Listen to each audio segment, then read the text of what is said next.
We are in the process of securing and processing the most complex crime scene that we've dealt with in the history of our department. We are doing that under the direction of the FBI and in partnership with the ATF. We've secured the perimeter with members of the National Guard, and the General is here. Boston in the midst, obviously, of one of the biggest investigations it's ever had to endure, and beyond the questions of who is behind this and why, the question of the how still remains. Could it have been avoided, and what do cities do to protect themselves against these kinds of tragedies? And for more, we're very pleased to be joined by former New York State Senator Michael Balboni, and for several years, Senator Balboni served as the Deputy Secretary for Public Safety for the state of New York, and in that position, he oversaw both Homeland Security and criminal justice agencies for the governor. Senator Balboni, also a senior fellow with the Homeland Security Policy Institute at George Washington University. Mike, thank you for a few minutes. I really appreciate it. No problem.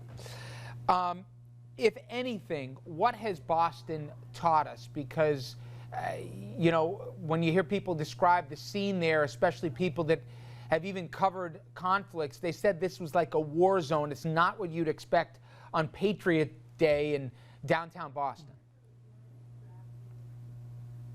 Yeah. Richard, as I traveled around the country after 9/11, what I realized was that New York City was the epicenter of concern about terrorism. But as you went out in the concentric circles, the concern was much, much less.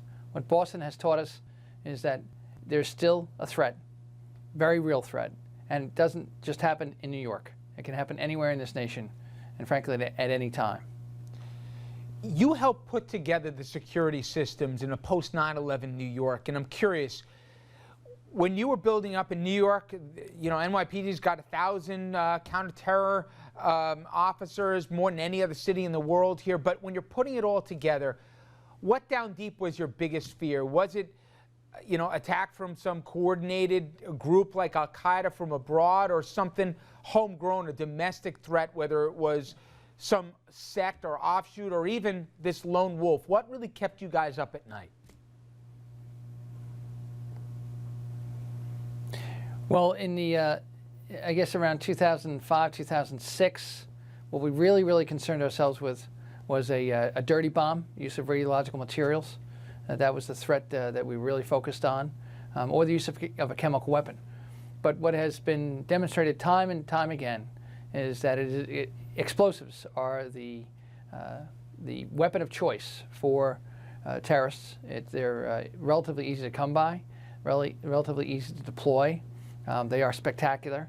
I mean, Richard, this is out of the playbook of the Middle East, where you have a tightly packed group of people. You have a very well-known area. You have a media event already going on, and then you have anti-personnel, shrapnel and BBs in the explosive device, and you have multiple explosions. This is exactly what we've seen through the Middle East, and unfortunately it's been brought to the shores of America.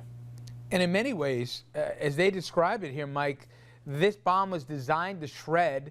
There were apparently timers. That's not confirmed, but a few sources say that, in fact, there were timing devices reportedly attached. But this thing was primitive. Without a lot more efforts, instead of 170 injured, we could be talking about 170 dead, right? Absolutely.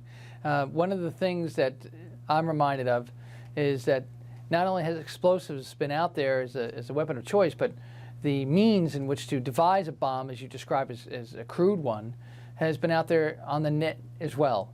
In fact, Inspire magazine, which has been produced by the Al-Qaeda sympathizers, in volume 1 had an article entitled "How to Make a Bomb at Your Mom's Kitchen Table." And it was obviously designed for the folks who were inspired but not instructed here in the United States, who perhaps, like Faisal Shahzad, decided that they would take jihad into their own hands and use what was around them to create a device. Obviously, in that case, didn't work. It worked here.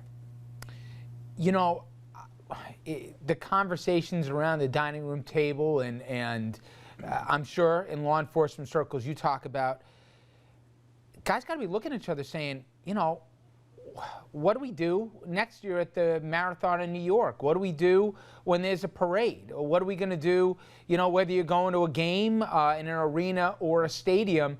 What should the public's expectation be when it comes to safety in public venues? And I ask that because from everything I've seen, and you're closer to this than me, Mike, Boston did everything right. They swept this place twice. They had bond-sniffing dogs. They had a major law enforcement presence on the scene. It's not like they dropped the ball, at least from first blush. What should the public expect in this modern world?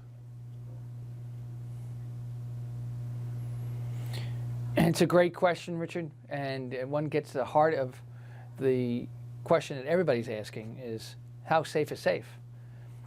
What you realize in these types of mass events, particularly when it's 28 miles long, it is virtually impossible to provide a seamless web of security for the entire event. We even have cases where people get on the planes all the time, notwithstanding magnetometers and watchful eyes of TSA representatives and others. So imagine that people just essentially can come into an event and bring whatever they want with them. So going forward, these types of events in particular, like marathons or outside events where you don't have any type of choke points in order to see who's coming in or check people's bags, are going to be particularly vulnerable to this type of an attack, but they always were. One of the challenges that security officials always face in the wake of an attack is to not just look back at that attack, because that horse has already left the barn. And what Al-Qaeda has demonstrated, if this is in fact Al-Qaeda, and we do not have any information at this point in time, but to point to them as their tactics in the past, they change their MO. They do different things. Just when you want to look at one direction, they look somewhere else. So it raises the question, how do we bring better public safety into mass events? One of the things that we can point to is technology is getting better.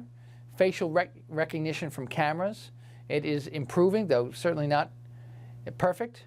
There's a way to take all the video that we have. Remember, we're going to have tons of information on this, tons of video, and we can make it searchable so we can begin to compare real time the actions of people over days, weeks, or months.